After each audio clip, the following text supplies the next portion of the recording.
What's up everyone, back for another beer review, and today I will be reviewing yet another collaboration beer, this time between the Westbrook Brewing Company, and they're out of Mount Pleasant, South Carolina, and LIC Beer Project, and they're out of Long Island City, New York, and this is their Brewer's Tan.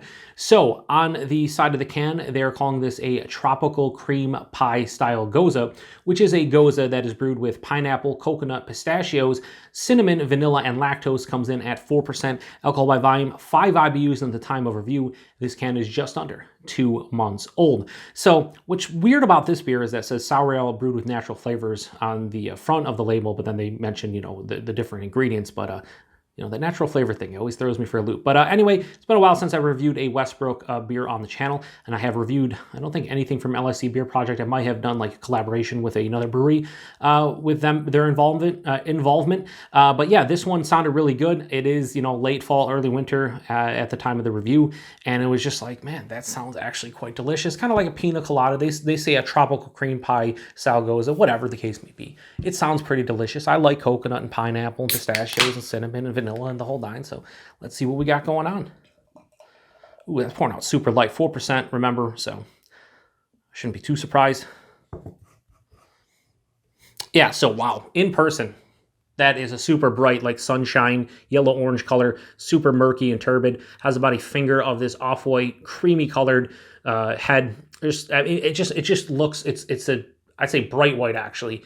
Creamy looking head, some big bubbles, but just looks so creamy. Man, that looks awesome. Skin nose. What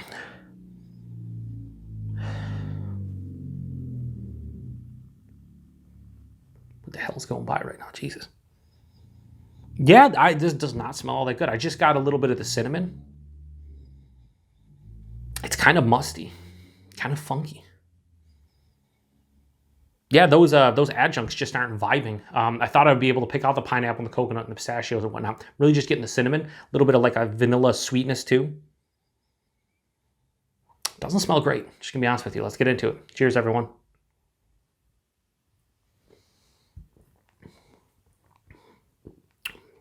Wow, way better than the nose. Way better. Holy shit, way better. The nose was trash in comparison to the taste.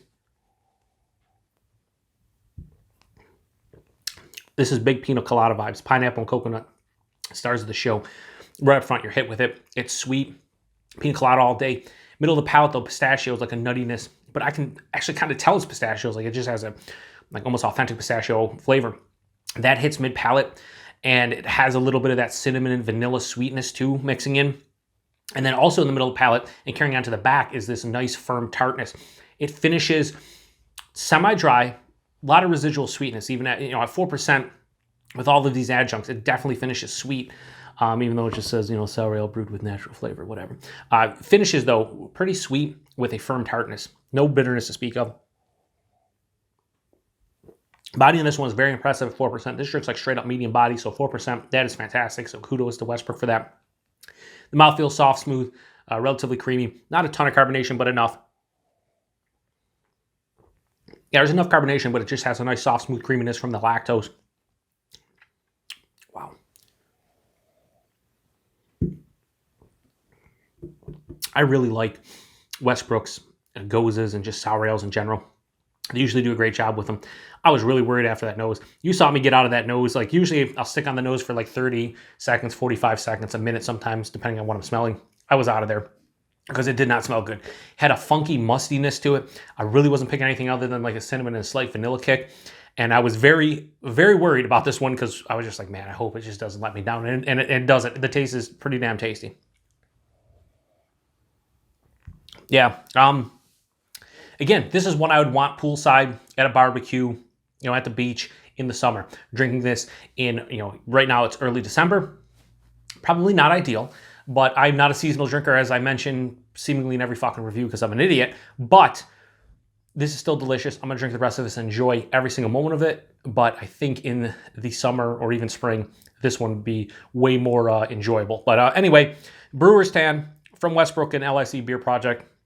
I'm going to go high 4.25 out of 5. I'm going to go 4.35 out of 5. This would get into the low 4.5 or maybe even a 4.5 if it wasn't for the nose. I got to knock it down for the nose. This probably as is like a 4.4 or maybe a 4.5. I would say somewhere in there taste-wise, but the aroma just sets you up for, I thought it was setting me up for disappointment. It actually did a 180, and it set me up for, I guess, me enjoying this way more than I thought it would, because the nose was just one of the worst noses I've had, or just one of the more muted, it just didn't smell good. And the taste is way better, so if you pick this one up, don't smell it. You're going to smell it as you taste it, but just anticipate the taste, and the taste is delicious. So 4.35 out of 5 for Brewer's Tan from Westbrook and LIC Beer Project. Price and availability, wherever you see Westbrook. I don't think they get a lot of distribution up here in the Northeast. I know New York State gets them. I don't know about anybody else. And I like what they do. So their availability is probably hit or miss. You probably see them down in the South, South Carolina, North Carolina, and so on and so forth. The price point on this one, I paid $5.49 for that can. I believe 4 packs were $20, so a bit high for a 4% Gose, but with all those adjuncts and fruits in there, $5 a can is kind of the going rate. So is it good? Is it a good price point? Good value? And that's in the eye of the beholder. I would say for me personally, I'd probably buy a can of this again, especially for the spring, summertime, but is it a great value? Depends. I would say for me, probably would never pay for it again unless I'm craving it, and will maybe buy a can of it in the spring, summertime if they release it again. Outside of that, I don't think the value is all that great. But anyway, if you've had this one before, let me know what you think about it, and let me know if you thought the nose was as bad as I thought it was, because the taste is just, it's bonkers good, but the aroma was terrible. And very rarely do I get a beer that the aroma is that bad and then the taste is awesome. It happened before. It was a beer that my buddy Todd sent to me from Central State Brewing. I forgot the name of it. It was like Amore or something. It was a passion fruit farmhouse passion fruit pale ale that was one of the worst noses I've ever had in a beer, period. But the taste was just like straight on passion fruit juice. And this is kind of similar to that beer, but the aroma on this one was not as bad as the Central State beer, but it still was pretty bad. Anyway, I'm going to shut it down. 4% alcohol by volume again. Whatever. It's not even alcohol. It's not even a beer. It doesn't taste like alcohol. Whatever. It tastes like some kind of like fruit smoothie or something. Anyway, appreciate everybody stopping by. To the next one. Cheers.